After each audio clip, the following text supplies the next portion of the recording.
does perfect even mean? Is there even such a thing?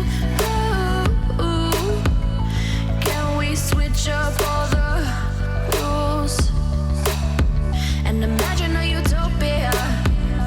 Darling, I'm just so fed up with these expectations. They keep weighing me down.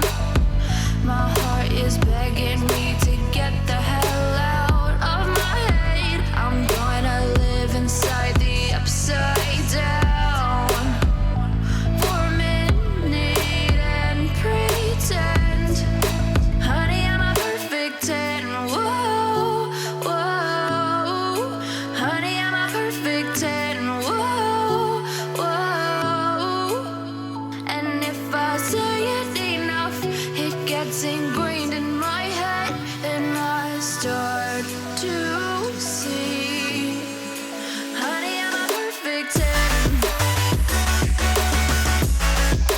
Honey, I'm a perfect 10.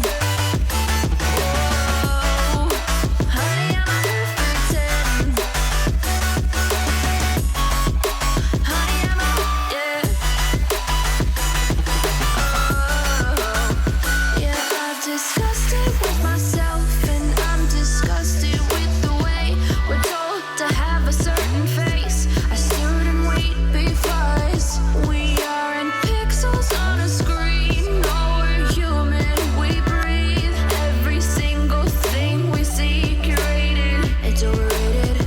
These expectations,